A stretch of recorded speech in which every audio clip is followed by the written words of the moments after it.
मेरा नाम सचिन है। मेरे माता पिता जब मैं 10 साल का था तभी इस दुनिया से जा चुके थे। मेरी एक बड़ी बहन थी जिनकी उम्र उस समय 18 साल थी। जी हाँ, मैं अपनी बहन से पूरे 10 साल छोटा था। दीदी के पैदा होने के बाद मेरी माँ ने उम्मीद छोड़ दी थी कि वो दोबारा कभी माँ बन सकती है, लेकिन मेरी माँ को एक बेटा भी चाहिए था। उन्होंने बहुत प्रार्थना की और ना जाने कितने डॉक्टर से अपना चेकअप करवाया। तब जाकर भगवान ने उन्हें पूरे 10 साल बाद माँ बनने की दोबारा से खुशी दिखाई थी और फिर मैंने जन्म लिया था। मेरे जन्म के बाद मेरे माता पिता बहुत खुश हुए थे। हम लोग मिडिल क्लास फैमिली के लोग थे। जब मैं 5 साल का था तो मेरे मम्मी पापा ने फैसला कर लिया कि वो मुझे बोर्डिंग स्कूल में पढ़ने के लिए डाल देंगे, क्योंकि मेरे मम्मी पापा चाहते थे कि उनका बेटा पढ़ लिख कर एक बड़ा बिजनेसमैन बने, जबकि मेरी दीदी की भी पढ़ाई चल रही थी। मेरे मम्मी पापा की दीदी से कोई खास डिमांड नहीं थी। वो सिर्फ इतना ही चाहते थे कि दीदी की जब पढ़ाई पूरी हो जाए तो वो उनकी शादी एक अच्छे परिवार में करवाकर अपने फर्ज से रिहा हो जाएंगे। उनके ज्यादातर सपने अपने बेटे से जुड़े हुए थे, तभी तो उन्होंने मुझे अपने आप से अलग बोर्डिंग स्कूल में डलवा दिया था। मैं वहां पर हॉस्टल में रहा करता था। इसी तरह मेरी जिंदगी गुजर गई। फिर मैं 10 साल का हुआ था जब मेरे मम्मी पापा की मुझे अचानक से मौत की खबर मिली। मुझे मेरे मामा जी हॉस्टल से घर लेने के लिए आ गए थे। मैं जैसे ही घर पर आया तो मैंने देखा कि चारों तरफ रोने धोने की आवाज आ रही थी। एक तरफ मेरी मम्मी का शव पड़ा हुआ था तो दूसरी तरफ मेरे पापा का, और उन दोनों के पास ही मेरी दीदी बैठी हुई फूट फूट कर रो रही थी। मेरी दीदी ने जैसे ही मुझे देखा तो मुझे अपने पास बुलाया और मुझे चिपट कर रोने लगी। कहने लगी कि देखो ना सचिन, हम दोनों के मम्मी पापा हमें छोड़ कर चले गए। अब मैं तुम्हें कैसे संभालूंगी? मैं तो कुछ जानती भी नहीं हूँ। किस तरह से मैं मम्मी पापा का सपना पूरा करूंगी? मम्मी पापा चाहते थे कि तुम पढ़ लिख कर एक कामयाब बिजनेसमैन बनो, लेकिन ये दोनों ही इतनी जल्दी चले गए। हम दोनों भाई बहन का क्या होगा? सचिन, हम दोनों भाई बहन तो अनाथ हो गए। दीदी को देख देख कर मैं भी बहुत रोया था और मैंने अपने मासूम हाथों से दीदी के आंसू साफ किए थे। मेरे मम्मी पापा का अंतिम संस्कार कर दिया गया था। दरअसल मेरे मम्मी पापा की मौत एक बाइक एक्सीडेंट में हो गई। मेरे पापा मम्मी को लेकर मेरे नाना नानी के घर जा रहे थे।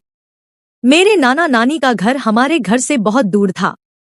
हाईवे पर जब पापा मम्मी को बिठाकर बाइक चला रहे थे तो पीछे से कार वाले ने एक जोरदार टक्कर मार दी।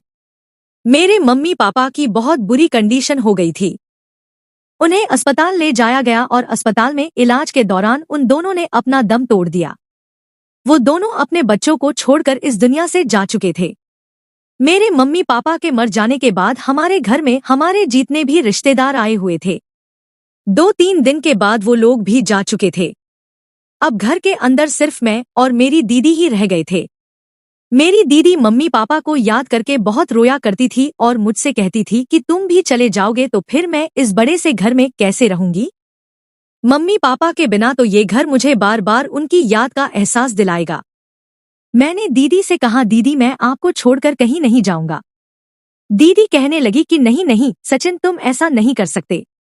तुम जानते हो ना कि तुम्हें मम्मी पापा का सपना पूरा करना है, और ऐसा तभी हो सकता है जब तुम अपनी पढ़ाई कंप्लीट करोगे। अभी तो तुम सिर्फ 3rd क्लास में ही हो। अभी तो तुम्हें बहुत पढ़ना है और मैं भी अभी पढ़ाई कर रही हूँ। मम्मी ने मुझसे कभी घर का कोई काम नहीं कराया, लेकिन अब उनके जाने के बाद मुझे ही घर का सारा काम करना होगा। जितने सैक्रिफाइस मुझे करने हैं अपनी जिंदगी को आगे बढ़ाने के लिए, उतने ही सैक्रिफाइसेस तुम्हें भी करने होंगे। तुम नहीं जानते सचिन, हम दोनों के माता पिता इस दुनिया से जा चुके हैं और अब हम दोनों ही एक दूसरे का सहारा है। तुम फिक्र मत करो। मम्मी पापा नहीं रहे तो क्या हुआ? मैं तुम्हारी पढ़ाई पूरी करवाऊंगी, चाहे मुझे उसके लिए नौकरी क्यों ना करनी पड़े। कुछ दिनों बाद दीदी ने मुझे जबरदस्ती वापस हॉस्टल भेज दिया था। जब मेरे मम्मी पापा जिंदा थे तो उन्होंने मेरी दीदी का रिश्ता तय कर दिया था। मेरी दीदी का रिश्ता मेरी मम्मी की सहेली के बेटे से लग गया था। वो लड़का देखने में बहुत अच्छा था और मेरे मम्मी पापा को बहुत पसंद था। इस रिश्ते की शुरुआत बात मेरी मम्मी की फ्रेंड ने ही की थी। उनको मेरी दीदी बहुत पसंद थी और वो स्कूल में थी। उन्होंने अपने बेटे के लिए मेरी मम्मी से दीदी का रिश्ता मांग लिया था और कहा था कि मुझे तुम्हारी बेटी बहुत पसंद है, मैं इसे अपने घर की बहू बनाना चाहती हूँ। मेरे मम्मी पापा दीदी की इतनी जल्दी शादी नहीं करना चाहते थे क्योंकि वो अभी कम उम्र की थी और अभी पढ़ाई कर रही थी। लेकिन मेरी मम्मी की फ्रेंड ने कहा कि अगर आप लोगों को लगता है कि शादी जल्दी हो रही है तो फिर शादी थोड़ा रुक कर लेते हैं। आपकी बेटी की पढ़ाई पूरी हो जाएगी तब हम शादी कर लेंगे, लेकिन जब तक के लिए रिश्ता तय कर देते हैं। ऐसा न हो कि परी का रिश्ता कहीं और लग जाए। परी मेरी दीदी का नाम था। इस तरह मेरे मम्मी पापा ने दीदी का रिश्ता फिक्स कर दिया था और शादी के बाद पढ़ाई पूरी होने के बाद की गई थी। पहले हमारे घर के हालात बहुत अच्छे हुआ करते थे। मेरी मम्मी की फ्रेंड खुशबू आंटी एक ऐसी फैमिली में रहने वाली थी जिन्होंने अकेले ही अपने बेटे और बेटे की परवरिश की थी। उनका एक बेटा विराज था और एक बेटी थी। जब छोटी बेटी 1 साल की हुई तो उनके पति इस दुनिया से जा चुके थे। खुशबू आंटी ने अपने दोनों बच्चों को नौकरी करके उनके घर के हालात बस नॉर्मल से थे, जबकि मेरे पापा एक अच्छी पोस्ट पर नौकरी करते थे। मेरी मम्मी आंटी को बताती थी कि उन्होंने अभी से ही अपनी बेटी की शादी के लिए जेवर इकट्ठा करना शुरू कर दिया। जब मम्मी पापा जिंदा थे तब आरती आंटी हमारे घर बहुत आती जाती थी, लेकिन उनके मरने के बाद तो उन्होंने हमें ज्यादा पलटकर नहीं देखा। मेरी दीदी का रिश्ता अभी लगा हुआ था, लेकिन जब मम्मी पापा की मौत हो गई तो समझ नहीं आ रहा था कि दीदी की शादी कैसे होगी। मैं तो वैसे भी हॉस्टल वापस आ गया था और अपनी पढ़ाई में बिजी हो गया था। मेरे हॉस्टल का सारा खर्चा मेरी दीदी किया करती थी। जिंदगी इसी तरह से गुजर रही थी जब मैं जवान हो गया और मेरी दीदी की उम्र 30 साल हो गई थी।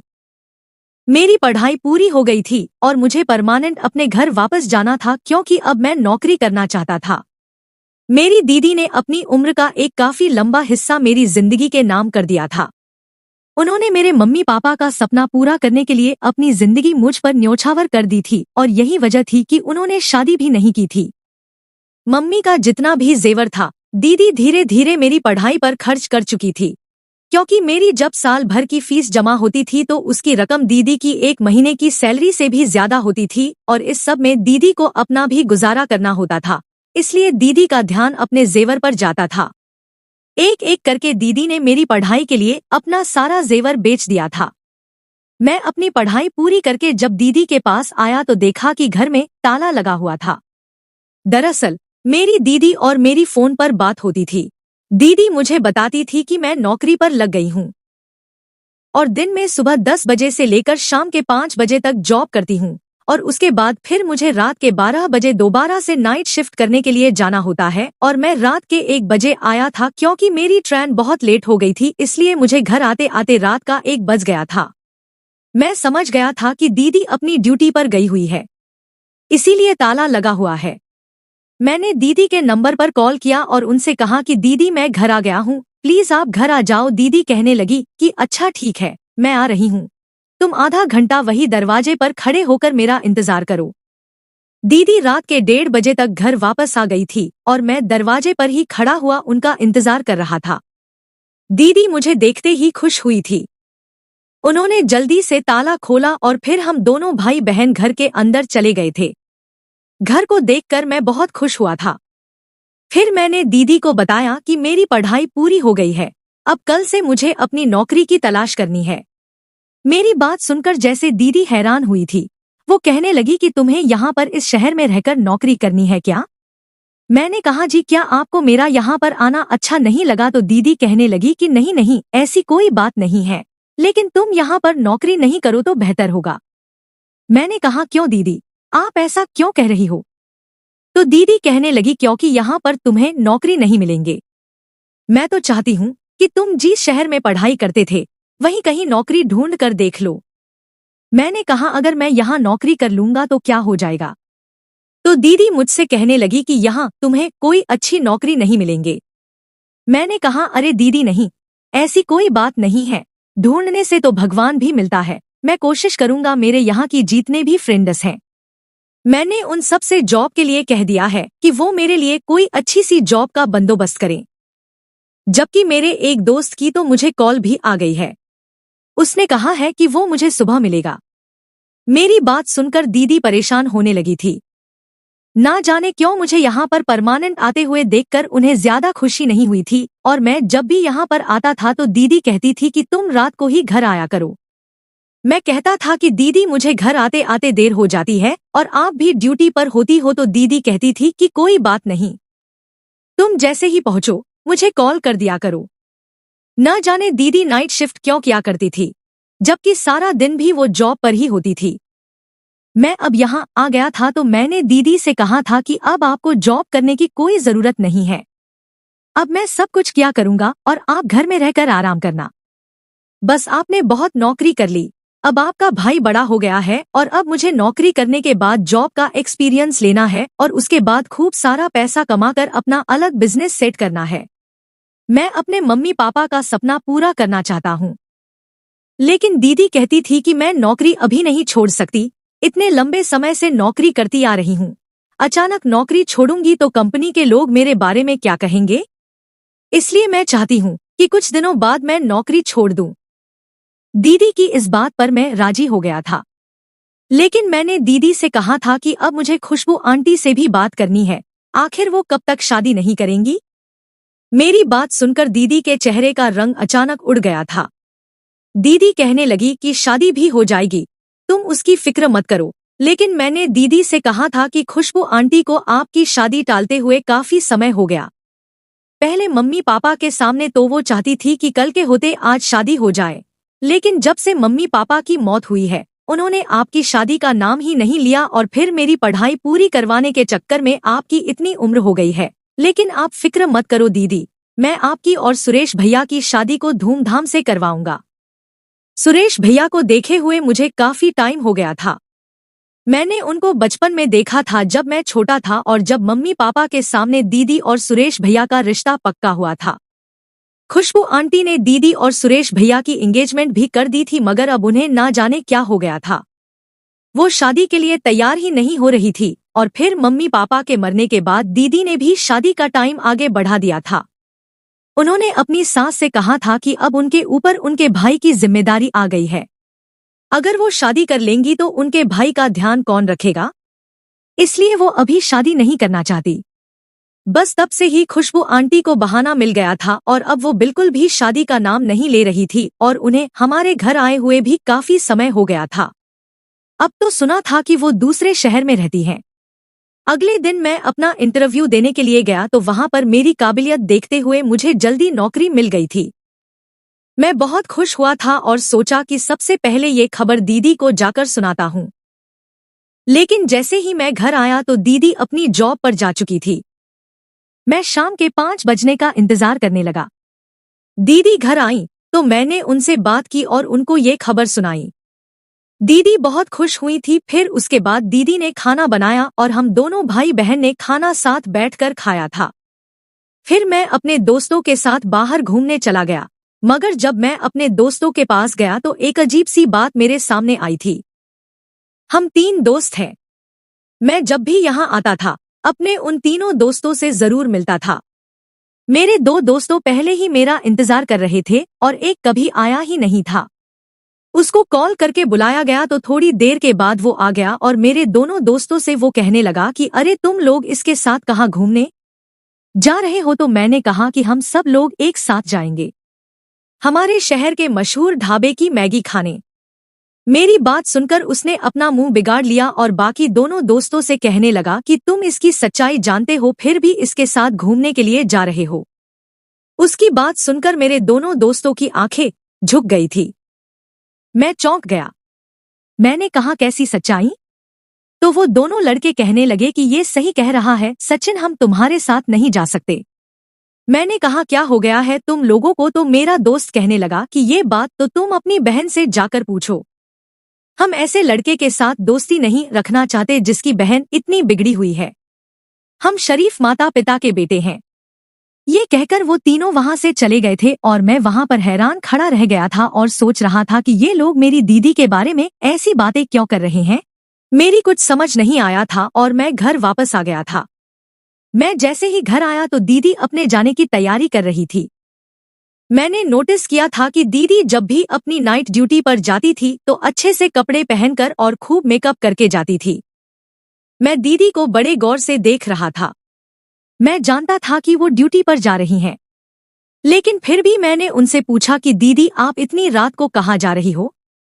तो दीदी हंसते हुए कहने लगी, तुम्हें पता नहीं है कि मैं नाइट ड्यूटी करती हूँ, बस वहीं पर ही जा रही हूँ। मैंने कहा, लेकिन आपको इतना तैयार होने की क्या जरूरत है? तो दीदी कहने लगी कि तैयार होकर जाना पड़ता है, तुम जानते हो ना कि मैं कितनी बड़ी कंपनी में काम करती हूँ। फिर मैंने दीदी से कहा कि दीदी मैं नहीं चाहता कि अब आप नौकरी करो, अब मेरी नौकरी लग गई है, अब आपको नौकरी करने की जरूरत नहीं है। दीदी पलटकर मुस्कुराने और कहने लगी कि मैंने तुम्हें पहले बताया तो था कि एकदम से नौकरी नहीं छोड़ सकती, मैं पहले ऑफिस में बात करूंगी, उसके बाद ही नौकरी छोड़ूंगी। मैंने कहा, तो फिर आप कब तक बात करोगी? दीदी तो वो कहने लगी कि तुम फिक्र मत करो, मैं बहुत जल्द ऑफिस के बॉस से बात करूंगी कि मुझे अब नौकरी नहीं करनी। अब मेरा भाई इस काबिल हो गया है कि वो सब कुछ संभाल लेगा। दीदी की बात सुनकर मुझे तसल्ली हो गई थी। वो घर से निकल गई थी मगर मैं बहुत परेशान था अपने दोस्तों की बात पर कि वो लोग मेरी दीदी को गलत क्यों कह रहे थे। फिर मैंने सारी बात को इग्नोर किया और सोचा कि मुझे सो जाना चाहिए। सुबह मुझे जल्दी उठकर जॉब पर भी तो जाना है। पहले ही दिन अगर लेट हो जाऊंगा तो सही नहीं रहेगा, इसीलिए मैं सो गया था। अब अगले ही दिन से मैंने अपनी जॉब पर जाना शुरू कर दिया था। वहां के बॉस मुझसे पहले दिन ही इम्प्रेस हो गए थे। कुछ दिन इसी तरह से गुजर गए थे। मेरी नौकरी बहुत अच्छी चल रही थी मगर जो मेरे मोहल्ले के दोस्तों ने मुझसे फ्रेंडशिप खत्म कर दी थी, वो लोग मुझे आते जाते, कभी मिल भी जाते तो मुझसे कोई बात नहीं करते थे। सब कुछ पहले के जैसा ही चल रहा था। फिर मेरी जिंदगी में एक लड़की आई। उसका नाम श्रेया था। श्रेया से मेरी मुलाकात ऑफिस में हुई थी। वो अभी वहां पर नई नई नौकरी करने के लिए आई थी और मैं भी अभी वहां नया ही था। हम दोनों की अच्छी खासी फ्रेंडशिप हो गई थी। उसने एक दिन मुझे बताया कि पहले वो इसी शहर में रहा करती थी, अब वो अपनी माँ के साथ दूसरे शहर में शिफ्ट हो गई है, लेकिन उसका भाई अभी भी यहाँ पर नौकरी करता है। उसने बताया कि मेरे भैया कुछ दिनों से अपने काम के सिलसिले में विदेश गए हुए हैं, इसलिए वो अपने पुराने वाले घर में अकेली ही रहती है। उसकी माँ भी उसके साथ नहीं है। उसने कहा कि मेरे भैया का रिश्ता लगा हुआ है, मेरे भैया और भाभी की उम्र काफी ज्यादा हो गई है, लेकिन मेरी मम्मी फिर भी उनकी शादी नहीं करना चाहती। मेरी होने वाली भाभी के मम्मी पापा मर गए थे तो मम्मी अब उस लड़की से भैया की शादी नहीं करवाना चाहती, लेकिन भैया की जिद है कि वो उसी लड़की से शादी करना चाहते हैं। लेकिन पिछले 5 साल से भैया ने अपनी शादी की कोई जिद नहीं की और वो यहाँ पर खामोशी से नौकरी कर रहे हैं। मम्मी तो उनको बुलाती है कि हमारे साथ आकर रहने लग जाओ, मगर भैया इनकार कर देते हैं। कहते हैं कि मैं यहीं पर ही ठीक हूँ, मगर जब से मैं यहाँ पर जॉब करने के लिए आई हूँ तो मेरे भैया से मुलाकात ही नहीं हो पाई। वैसे तो हमारे घर में किसी चीज की कमी नहीं है। भैया यहाँ पर नौकरी करते हैं तो अच्छे खासे पैसे हमें घर में भेज देते हैं, लेकिन मैं भी जॉब करना चाहती थी। जॉब करना मेरा एक शौक था। मैं अपने शौक को पूरा करना चाहती हूँ, इसीलिए इस शहर में आई हूँ। फिर मैंने भी श्रेया को अपने बारे में बताया कि मेरी भी एक बड़ी बहन है और उन्होंने मम्मी पापा के मरने के बाद मेहनत से मुझे पढ़ाया लिखवाया और इस काबिल बनाया कि अब मैं अपने पैरों पर खड़े होने काबिल हो गया हूँ। मेरी दीदी की कहानी भी कुछ तुम्हारे भैया की जैसी ही है। मेरी दीदी की सास भी उनका रिश्ता नहीं करना चाहती। ना जाने अब उन्हें क्या हो गया। मुझे तो लगता है कि वो बहुत लालची औरत है। जब उन्होंने देखा था कि हमारे घर के हालात अच्छे हैं, तब उन्होंने दीदी का रिश्ता फौरन ही मेरे मम्मी पापा से मांग लिया था। लेकिन अब उन्होंने देखा कि हम दोनों भाई बहन मिलकर जॉब करते हैं, तो वो मेरी बहन को अपनाना नहीं चाहती। श्रेया और मेरे बीच धीरे धीरे प्यार बढ़ने लगा था। हम दोनों एक दूसरे को चाहने लगे थे। कई दिन इसी तरह से गुजर गए थे जब एक दिन अचानक श्रेया की मेरे पास कॉल आई और वो कहने लगी कि सचिन, मेरी मम्मी मेरी शादी करना चाहती है। मैंने कहा, तो फिर तुम शादी से इनकार कर दो, तुम कह दो कि तुम अभी शादी नहीं करना चाहती। वैसे भी तुम्हारी मम्मी को पहले अपने बेटे की शादी करनी चाहिए। तो वो कहने लगी कि नहीं, मम्मी ने साफ कह दिया है कि वो भैया की शादी उस लड़की के साथ नहीं करेंगी। मेरी उम्र ना निकल जाए इसलिए वो जल्दी ही मेरी शादी करना चाहती है। तुम प्लीज अपनी दीदी से बात करो। मैंने कहा लेकिन मैं तुमसे इतनी जल्दी शादी नहीं कर सकता क्योंकि पहले मैं अपनी दीदी की शादी करवाना चाहता हूँ। मेरी खातिर उन्होंने अपनी सारी जिंदगी मेरे लिए न्योछावर कर दी, इसलिए मैं पहले उनका घर बसाता हुआ देखना चाहता हूँ। श्रिया कहने लगी, इस तरह तो मेरी शादी हो जाएगी। तुम अपनी दीदी से बात तो करके देखो और अपनी दीदी की जल्द से जल्द शादी करवाओ। मैं भी अपनी मम्मी से तुम्हारे बारे में बात करके देखती हूँ। मैंने कहा चलो ठीक है, मैं तुमसे बाद में बात करता हूँ। मैं ऑफिस से घर गया तो दीदी भी घर आ चुकी थी। मैंने उनसे बात की और उनसे कहा कि दीदी अब आपको ये नौकरी छोड़नी होगी और मुझे बताओ कि खुशबू आंटी कहाँ पर रहती है। मैं आपकी शादी करवाना चाहता हूँ। मेरी बात सुनकर अचानक दीदी ने मुझे हैरानी भरे अंदाज में देखा था और वो कहने लगी कि आज तुम्हें क्या हो गया है? तुम मेरी शादी क्यों करवाना चाहते हो? मैंने कहा आपका क्या मतलब है कि मैं शादी क्यों करवाना चाहता हूँ? आपका रिश्ता मम्मी पापा अपने हाथों से तय करके गए थे और वैसे भी आपकी शादी की उम्र भी निकल चुकी है। आखिर आपकी शादी कब होगी? तो दीदी कहने लगी हो जाएगी। लेकिन तुम्हें किस बात की जल्दी हो रही है और मैं तुमसे कितनी बार कह चुकी हूँ कि मैं नौकरी छोड़ दूंगी। मैंने कहा दीदी मैं एक लड़की से प्यार करता हूँ और उसके साथ शादी करना चाहता हूँ। उसकी मम्मी उसका रिश्ता किसी और के साथ करवा रही है, लेकिन अपनी शादी से पहले मैं आपका घर बसता हुआ देखना चाहता हूँ। तो दीदी कहने लगी अच्छा तो ये बात है, तुम मुझे उस लड़की और उसकी माँ से मिलवाओ, मैं तुम्हारी खुद उसके साथ शादी करवाऊंगी। तुम मेरी शादी की फिक्र मत करो, मैं पहले भी तुम्हारे बिना रहती थी, अभी अब भी रह लूंगी। मैंने कहा नहीं दीदी, इस तरह तो आप सारी जिंदगी कुंवारी बैठी रहोगी। मेरी बात आप खुशबू आंटी से करवाओ, अपने मोबाइल से उनको कॉल लगा कर दो।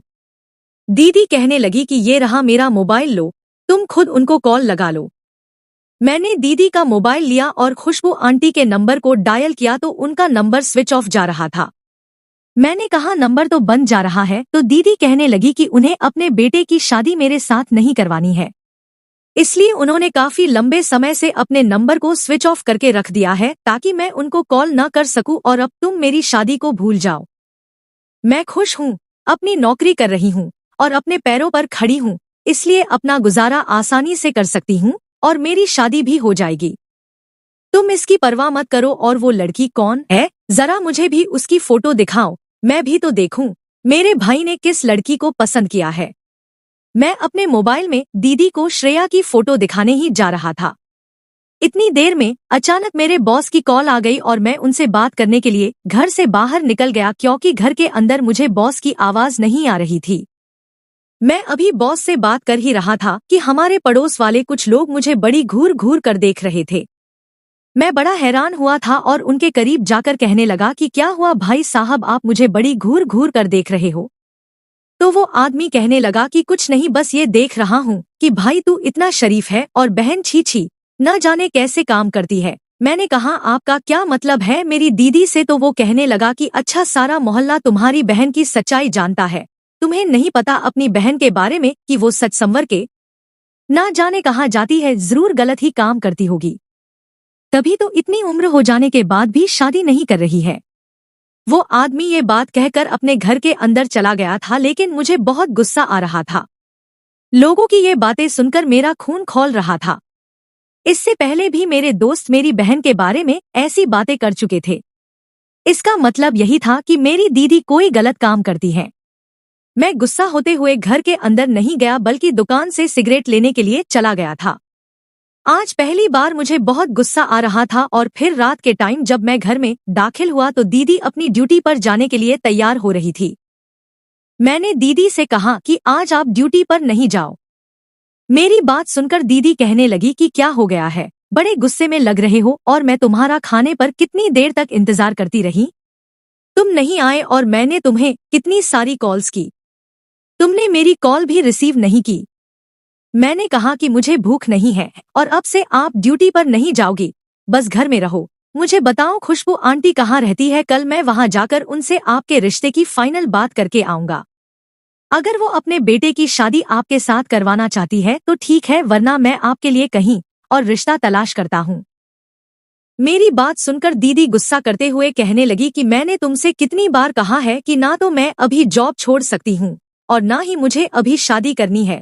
हो जाएगी मेरी शादी भी, तुम्हें शादी करनी है तो तुम मेरी मुलाकात उस लड़की के साथ करवा दो, मैं तुम्हारी शादी करवा दूंगी, मगर मेरे पीछे मत पड़ो प्लीज। मैंने दीदी से कहा, दीदी मैं कुछ नहीं जानता, आज से आप नौकरी पर नहीं जाओगी तो नहीं जाओगी। अगर आपने ऐसा करने की कोशिश भी की तो अच्छा नहीं होगा। आप नहीं जानती कि आपकी वजह से मुझे लोगों से कितनी गलत गलत बातें सुननी पड़ती है। इसका मतलब है कि लोग सच ही कहते हैं। आप कोई गलत काम करती हो, मेरे दोस्त तक आपकी वजह से मुझसे दूर हो गए। दीदी चौंकते हुए कहने लगी कि क्या मैंने तुम्हारे दोस्तों से तो कभी कुछ नहीं कहा, मेरी वजह से वो तुमसे दूर कैसे हो सकते हैं। मैंने कहा आप कोई गलत काम करती हो, मेरे दोस्त ही नहीं ऐसा मोहल्ले वाले भी कहते हैं। दीदी रोते हुए कहने लगी कि नहीं नहीं सचिन, तुम्हें किसी ने गलत बताया है, मैं कोई गलत काम नहीं करती, मेरी बात का विश्वास करो। मोहल्ले वाले या तुम्हारे दोस्त मुझे इसलिए बुरा कहते होंगे क्योंकि मैं यहाँ पर अकेली रहती हूँ और जवान लड़की अगर रात के वक्त भी घर से बाहर काम करने के लिए जाए और सुबह को वापस आए तो लोग यही समझते हैं कि वो कोई गलत काम करके आ रही है, लेकिन कोई हमारी मजबूरी के बारे में तो नहीं जानता ना। यही वजह है कि लोग मेरे बारे में इस तरह की बातें कर रहे हैं, मगर तुम मेरा भरोसा करो, मैं कोई गलत काम नहीं करती हूँ।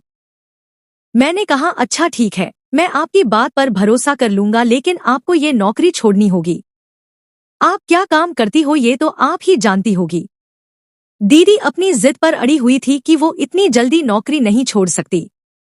मुझे दीदी पर गुस्सा आ गया और मैंने कहा कि अच्छा ठीक है, तो फिर आपको अपने भाई से प्यारी नौकरी है तो मैं इस घर से जा रहा हूँ।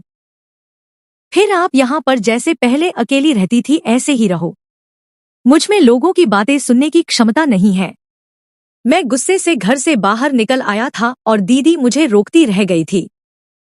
सारी रात मैं घर से बाहर रहा था, इधर उधर टहलता रहा। दीदी ने मुझे बहुत कॉल्स की थी और कहा था कि प्लीज घर को आ जाओ, मैं तुम्हारा इंतजार कर रही हूँ। मैंने सोचा कि मुझे अपनी दीदी को इतना परेशान नहीं करना चाहिए, इसीलिए सुबह के टाइम पर मैं घर चला गया था। जैसे ही घर गया तो दीदी की हालत बहुत बुरी हो रही थी। वो रो रो कर बहुत परेशान हो गई थी। उन्होंने मुझे भरोसा दिलाया कि मैं कोई गलत काम नहीं करती हूँ और मैं तुमसे वादा करती हूँ कि 1 हफ्ते के बाद मैं ये नौकरी छोड़ दूंगी। मैंने दीदी की बात मान ली थी। उधर खुशबू आंटी का नंबर नहीं लग रहा था और ना ही उनके बारे में मुझे कुछ पता था कि वो कहाँ पर रहती है। भैया के बारे में भी मैं कुछ नहीं जानता था और श्रेया बार बार मुझे कॉल करके कह रही थी कि प्लीज अपनी दीदी की और मेरी मम्मी की आपस में बात करवा दो। उसने कहा था कि मेरी मम्मी कल रात की ट्रेन से मेरे पास आ गई है। मैंने मम्मी को तुम्हारे बारे में सब कुछ बता दिया। मम्मी तुमसे और तुम्हारी बहन से मिलना चाहती है। मैंने कहा चलो ठीक है, मैं अपनी दीदी से बात करता हूँ। अब सुरेश भैया और खुशबू आंटी का तो कुछ पता ही नहीं चल रहा था और मैं श्रेया को अपने हाथ से नहीं जाने देना चाहता था क्योंकि मैं उससे बहुत प्यार करता था। दीदी तो वैसे भी श्रेया को अपनाने के लिए तैयार थी। दीदी ने कह दिया था कि मैं लड़की की माँ से बात करने के लिए तैयार हूँ, उन्हें तुम बुलाना चाहते हो तो यहाँ बुला सकते हो। उस दिन मैंने और दीदी ने दोनों ने ही ऑफिस की छुट्टी कर ली थी। श्रेया भी अपनी मम्मी के साथ हमारे घर पर आने वाली थी। दोपहर के 2 बजे वो दोनों आने वाली थी। मैंने उनके नाश्ते पानी का अच्छी तरह से इंतजाम किया था। दीदी ने भी घर की साफ सफाई अच्छे से कर ली थी। अब हम लोगों को श्रेया और उसकी मम्मी के आने का इंतजार था। मैंने श्रेया को अपने घर की लोकेशन सेंड कर दी थी। आधे घंटे बाद वो लोग हमारे घर पर आ गई। जैसे ही मैंने दरवाजा खोला तो मैं ये देखकर दंग रह गया कि श्रेया के साथ जो औरत थी वो कोई और नहीं बल्कि खुशबू आंटी थी। वो हमारे घर में चारों तरफ देखती हुई घर के अंदर दाखिल हुई। दीदी और मैं खुशबू आंटी और श्रेया को देखकर हैरान रह गए थे, जबकि कुछ ऐसा ही हाल खुशबू आंटी और श्रेया का भी था। वो दोनों भी हमें हैरानी से ही देख रही थी। खुशबू आंटी ने श्रेया से कहा, क्या तुम इस घर में अपना रिश्ता करना चाहती हो? ओहो, तो अब मैं समझी। वो मेरी दीदी की तरफ इशारा करते हुए कहने लगी, अच्छा तो तुम्हारी दाल मेरे यहाँ नहीं गली तो तुमने मेरी बेटी को ही अपने भाई से फंसवा दिया। दीदी खुशबू आंटी और श्रेया से कह रही थी कि आप लोग एक बार बैठी हैं, तो सही बैठकर बात करते हैं। तो खुशबू आंटी कहने लगी, अरे मैं तो इस घर का एक गिलास पानी भी पीना पसंद नहीं करती। मैं तो यहाँ जहाँ पर अपनी दोस्त की वजह से आती थी मत मारी गई थी मेरी, जो मैंने अपने बेटे का रिश्ता तुम्हारे साथ पक्का कर दिया था, मगर मैं अपने बेटे की शादी तुम्हारे साथ करके अपनी उस गलती को अंजाम नहीं देना चाहती हूँ। मैं अपनी तरफ से रिश्ता खत्म कर चुकी हूँ।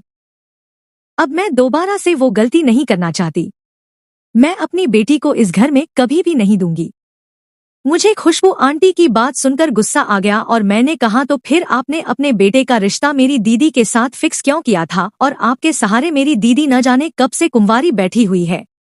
खुशबू आंटी कहने लगी, अच्छा तो फिर क्यों नहीं कर देते अपनी बहन की शादी? मैं तो खुद चाहती हूँ कि मेरे बेटे का ये पीछा छोड़ दे, लेकिन मेरा बेटा भी जिद लगाए बैठा है कि शादी करेगा तो इससे ही करेगा। मगर मैंने भी फैसला कर लिया है कि भले ही वो सारी जिंदगी कंवारा बैठा रहे, मैं उसकी शादी यहाँ पर नहीं होने दूंगी। मुझे क्या पता था कि तुम्हारे माता पिता के मरने के बाद तुम लोगों के हालात इतने खराब हो जाएंगे। मेरा एक ही तो बेटा है और मैं अपने बेटे की शादी में सारे अरमान पूरा करना चाहती हूँ। खाली हाथ तो मैं इसको अपने घर की बहू नहीं बना सकती। मेरी तमन्ना थी कि मैं अपने बेटे की शादी किसी ऊंचे परिवार में खूबसूरत लड़की के साथ करूं, लेकिन इसने तो मेहनत कर करके अपनी खूबसूरती को बेकार कर लिया और अब तुम लोगों के पास कुछ बचा भी नहीं है। परी की माँ ने इसकी शादी के लिए ढेर सारा जेवर इकट्ठा करके रख लिया था, लेकिन वो सब भी इसने तुम्हारी पढ़ाई पर खर्च कर दिया। अगर वो भी होता तो भी मैं इसे अपने घर की बहू बना लेती, मगर नहीं, मैं अभी से अपने घर की बहू नहीं बना सकती और ना ही इस घर में अपनी बेटी को देना चाहती हूँ। खुशबू आंटी की बातें सुनकर मेरी बहन जोर जोर से रोने लगी थी और श्रेया भी रो रही थी। मैंने आंटी से कहा कि अगर ऐसी ही बात है तो आपके घर अब हम भी रिश्ता नहीं करना चाहते। आप देखना मैं अपनी बहन की शादी कितनी धूमधाम से करूंगा, और श्रेया तुम्हारी माँ बहुत लालची औरत है। हम दोनों का रिश्ता यही खत्म होता है। मैं भी तुमसे शादी नहीं करना चाहता, क्योंकि तुम्हारी माँ की वजह से मेरी बहन की इतनी उम्र हो गई है। वो तुम्हारे भाई से इतना प्यार करती है कि किसी दूसरे इंसान के बारे में सोच ही नहीं सकती। अगर तुम्हारी माँ को इस बात का ख्याल ही नहीं है। श्रेया हाथ जोड़कर कहने लगी कि प्लीज सचिन, मुझे इन सब की सजा मत दो। खुशबू आंटी ने श्रेया से कहा कि चलो तुम खामोशी से यहाँ से, मुझे नहीं पता था कि तुम इस मोहल्ले में आई हो तो मुझे इस घर में लेकर आ जाओगी। मैं तो समझ रही थी कि शायद तुम्हें इसी मोहल्ले का कोई और लड़का पसंद आ गया है, मगर मैं नहीं जानती थी कि जिस घर की लड़की को मैं अपनी बहू नहीं बनाना चाहती, तुम उसी घर के लड़के से शादी करना चाहती हो। वो जबरदस्ती श्रेया का हाथ पकड़कर उसे हमारे घर से ले गई थी। उस दिन हम दोनों भाई बहन बहुत फूट फूट कर रोए थे और हमें अपने मम्मी पापा बहुत याद आ रहे थे। अगर आज हमारे मम्मी पापा जिंदा होते तो शायद हमें ये दिन न देखना पड़ता। रोते रोते हमें रात हो गई थी। हम दोनों भाई बहन में से किसी ने भी खाना नहीं खाया था। श्रेया की मुझे बार बार कॉल आ रही थी और मैंने उसकी कॉल से तंग आकर अपना मोबाइल स्विच ऑफ कर दिया था। इसी तरह रात के 12 बज गए थे। मैंने देखा कि दीदी ने तैयार होना शुरू कर दिया था और वो नौकरी पर जाने वाली थी। मैंने दीदी से कहा कि दीदी, आप फिर से नौकरी पर जा रही हो। मैं आपसे कितनी बार कह चुका हूँ कि आप अब ड्यूटी पर नहीं जाओगी, और अगर आपको नौकरी करनी ही है तो दिन की करनी पड़ेगी। रात की ड्यूटी के मैं सख्त खिलाफ हूँ। दीदी कहने लगी, अच्छा ठीक है, मैं जानती हूँ कि मेरा भाई अब इस काबिल हो गया है कि वो मेरा और खुद का गुजारा आराम से कर सकता है। मैं तुमसे वादा करती हूँ कि मैं ये नौकरी छोड़ दूंगी। मैं दिन की भी और रात की भी, दोनों ही टाइम की नौकरी छोड़ दूंगी, मगर मुझे आज जाने दो प्लीज। मैं ये समझ लूंगी कि आज मेरी नौकरी का आखिरी दिन है, उसके बाद जैसा तुम कहोगे मैं वैसा करने के लिए तैयार हूँ। दीदी की बात सुनकर मैंने उनसे कह दिया था, अच्छा ठीक है, आज आपका आखिरी दिन है, आप जा सकती हैं, मैं आपसे कुछ नहीं कहूँगा। दीदी ड्यूटी पर जाने के लिए घर से निकल चुकी थी और आज मैं देखना चाहता था कि आखिर दीदी ऐसा कौन सा काम करती हैं, क्योंकि मैं कई बार दीदी से पूछ चुका था तो दीदी यही कहती थी कि वो नौकरी जरूर करती हैं मगर कोई गलत काम नहीं करती। लेकिन लोगों का कहना था कि मेरी दीदी गलत काम करती हैं। आज मेरी सच्चाई जानने के लिए दीदी के पीछे पीछे निकल चुका था। इस समय रात के पूरे 12 बज रहे थे। दीदी घर से निकल चुकी थी और मैं उनके पीछे पीछे था। दीदी को मैंने शक नहीं होने दिया था कि मैं उनका पीछा कर रहा हूँ। दीदी काफी दूर तक चलते हुए आ गई थी और फिर उसके बाद दीदी एक घर के अंदर चली गई और मैं भी उस घर के अंदर चला गया था। यह बहुत बड़ा घर था। यहाँ पर एक नौकरानी भी थी जो घर के काम कर रही थी। मेरी दीदी को देखते ही उसने कहा कि आ जाइए मालकिन, मालिक आपका इंतजार कर रहे हैं। मैं छुपकर खड़ा हो गया था। मुझे ना तो दीदी ने देखा था और ना ही नौकरानी ने। मैंने देखा कि दीदी एक कमरे के अंदर चली गई थी और मैं उसी कमरे के बाहर खड़ा हुआ था। वहां बिस्तर पर एक बीमार आदमी लेटा हुआ था। मैं उसे ठीक से नहीं देख पा रहा था। दीदी ने उसे अपने हाथों से खाना खिलाया, उसे दवाई खिलाई। उसके बाद दीदी उससे कहने लगी कि आज मैं यहाँ तुम्हारे पास आखिरी बार आई हूँ क्योंकि सचिन मुझे गलत समझता है। मैंने उससे वादा किया है कि आज मैं आखिरी बार अपनी नौकरी पर जा रही हूँ और आज तुम्हारी मम्मी और बहन भी हमारे घर पर आई थी। सचिन किसी और को पसंद नहीं करता बल्कि श्रेया को ही पसंद करता है और तुम्हारी मम्मी हम दोनों भाई बहन को बहुत सारी बातें सुना कर गई हैं। मेरा और तुम्हारा रिश्ता खत्म कर गई है। यहाँ तक कि उन दोनों के रिश्ते से भी उन्होंने साफ इनकार कर दिया। आज हम दोनों भाई बहन बहुत रोए हैं, सिर्फ तुम्हारी मम्मी की वजह से। मगर ये देखकर मेरे पैरों तले से जमीन निकल गई थी कि वो इंसान कोई और नहीं बल्कि भैया ही थे। सुरेश भैया तो बहुत ज्यादा कमजोर हो गए थे। आखिर उन्हें ऐसा क्या हुआ था और मेरी दीदी उनके पास यहाँ क्यों आई थी? अभी तो उनकी उनके साथ शादी भी नहीं हुई है। मुझे तो श्रेया ने बताया था कि उसका भाई कुछ समय के लिए विदेश गया हुआ है और ये ऐसी हालत में यहाँ पर क्या कर रहा था। सुरेश दीदी की बात सुनकर कहने लगा, बस एक बार मैं ठीक हो जाऊं, उसके बाद मैं खुद माँ से बात करूंगा। मैं जानता हूँ कि मेरी माँ लालची औरत है। मैं ठीक हो जाऊंगा तो मैं खुद अपनी माँ को सारी सच्चाई बता दूंगा। तुम फिक्र मत करो, हम दोनों को एक दूसरे से कोई जुदा नहीं कर सकता। मेरी दीदी रो रही थी और सुरेश भैया उनको समझा रहे थे कि अगर तुम्हारा भाई यही चाहता है तो तुम कल से यहाँ मत आना, लेकिन तुम्हें मेरी जगह जॉब करनी होगी वरना मेरे हाथ से नौकरी चली जाएगी। तुमने मेरी नौकरी संभाली हुई है, मेरे पैसे से तुम अपना भी घर चला रही हो और मेरे घर पैसे भी भेज देती हो और इतने तुम्हारी मेहनत करती हो और इस समय मेरा भी इलाज चल रहा है। मैं तुम्हारा एहसान नहीं भूलूंगा। मेरी वजह से तुमने अपनी पढ़ाई भी छोड़ दी, दिन रात मेहनत की। लोगों को लगता है कि तुम गलत काम करती हो, लेकिन पहले तुम नाइट ड्यूटी ऑफिस में किया करती थी और अब तुम मेरी सेवा करने के लिए यहाँ पर आ जाती हो। मेरे लिए तुमने बहुत कुछ किया है, लेकिन तुम परेशान मत हो। मैं जैसे ही ठीक हो जाऊंगा सब कुछ ठीक कर दूंगा और फिर किसी की मजाल नहीं कि कोई तुम्हें कुछ भी कह सके। सुरेश भैया की बातें सुनकर दीदी फूट फूट कर रो रही थी और इधर मेरी आंखों में भी आंसू आ गए थे। मैं अपनी बहन को कितना गलत समझता था। आज मेरे सामने सारी सच्चाई आ गई थी और ऐसे ही उल्टे कदमों से वापस मैं अपने घर आ गया और मुझे उन लोगों पर शर्मिंदगी महसूस हो रही थी जो मेरी दीदी को गलत कह रहे थे। ये बात सही है कि लोग अकेली जवान लड़की पर इल्जाम तो लगा देते हैं, मगर ये नहीं सोचते कि अगर वो आंधी रात घर से निकल रही है तो उसकी इसमें कोई बड़ी मजबूरी भी हो सकती है। हर लड़की रात के अंधेरे में गलत काम करने के लिए ही घर से नहीं निकलती, कुछ मेरी बहन की तरह मजबूर भी होती है। मैं घर आया तो मुझे सारी रात नींद नहीं आई थी। सुबह 6 बजे मैं अपनी दीदी के आने का इंतजार कर रहा था। दीदी अपने फिक्स टाइम पर घर आ गई थी। दीदी जैसे ही घर आई मैंने उन्हें गले से लगा लिया और कहने लगा कि दीदी मुझे माफ कर दो। मेरी बात सुनकर दीदी कहने लगी कि क्या हुआ, तुम सोए नहीं हो? मुझे लगा कि तुम सो रहे होंगे। मैंने कहा दीदी मैं रात आपका पीछा करते हुए गया था और मैं सारी सच्चाई जान चुकी थी।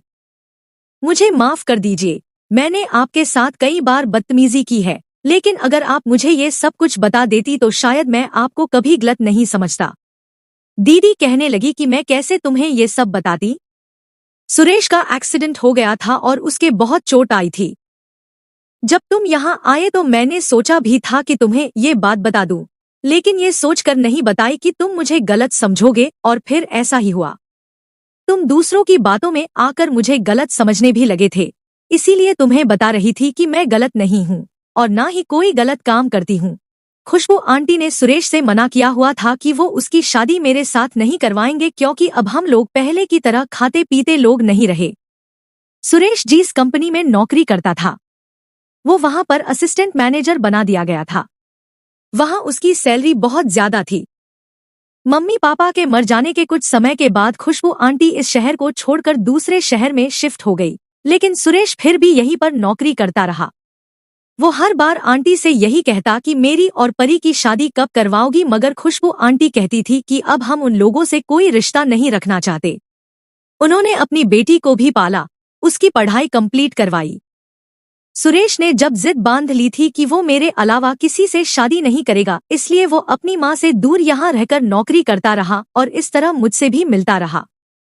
मैं भी सुरेश की ही कंपनी में छोटी सी पोस्ट पर नौकरी करती थी। सुरेश अपनी सैलरी में से थोड़े से पैसे मुझे भी दे दिया करता था। मैं इस तरह तुम्हारी फीस वगैरह भर लेती थी और इससे पहले जेवर तो मैं बेच ही चुकी थी।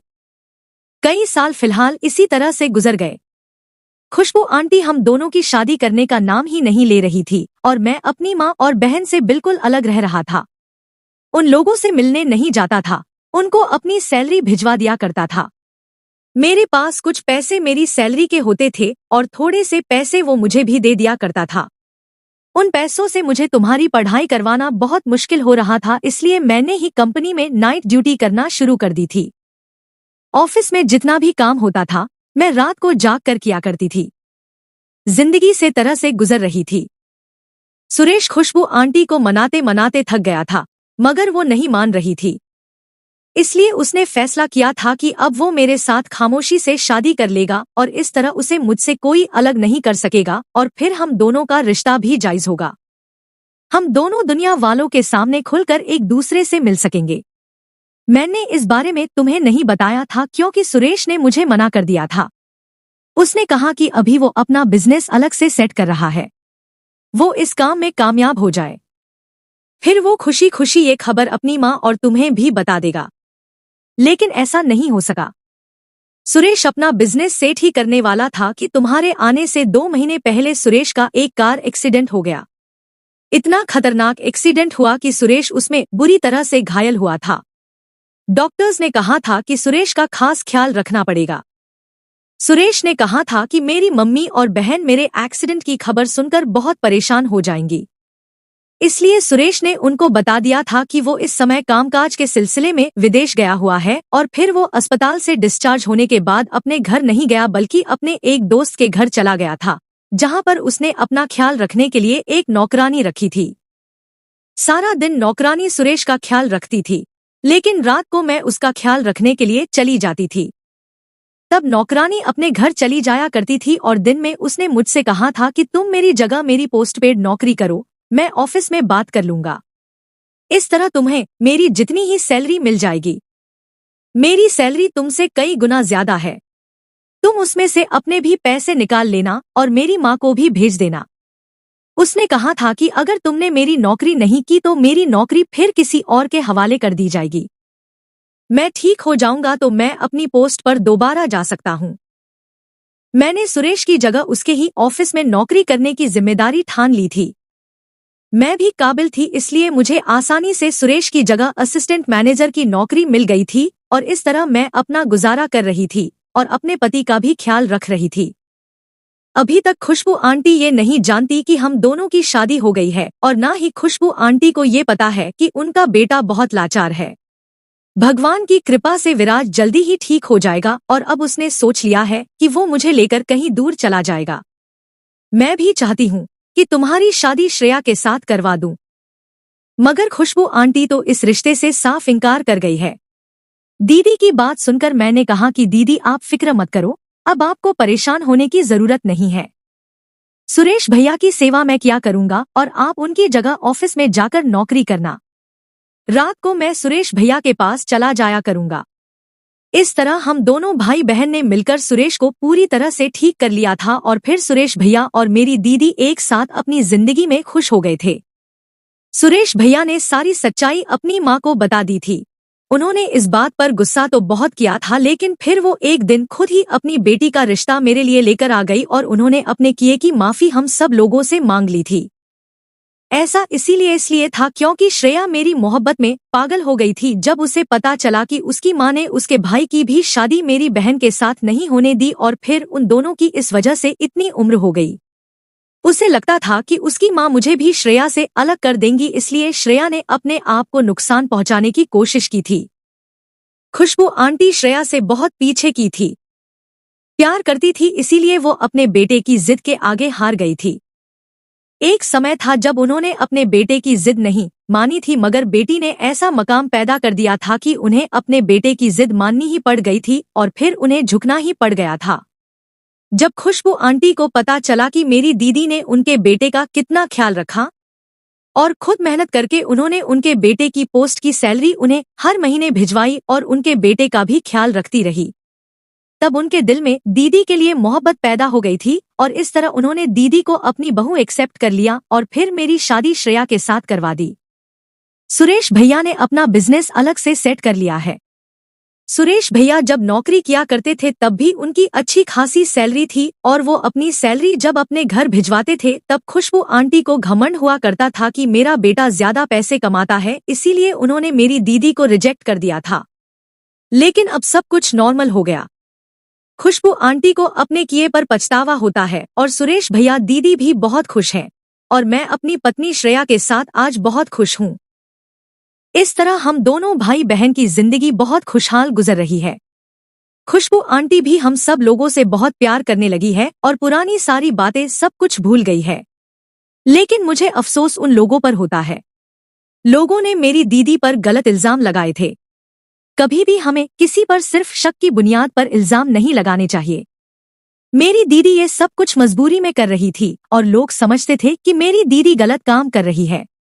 मुझे भी आज अपने आप पर शर्मिंदगी महसूस होती है कि जिस बहन ने सारी जिंदगी मेरा इतना ख्याल रखा, मेरी पढ़ाई पूरी करवाने के चक्कर में अपनी जवानी न्योछावर कर दी, उस बहन पर मैंने शक किया था। आज मैं कामयाब इंसान हूँ।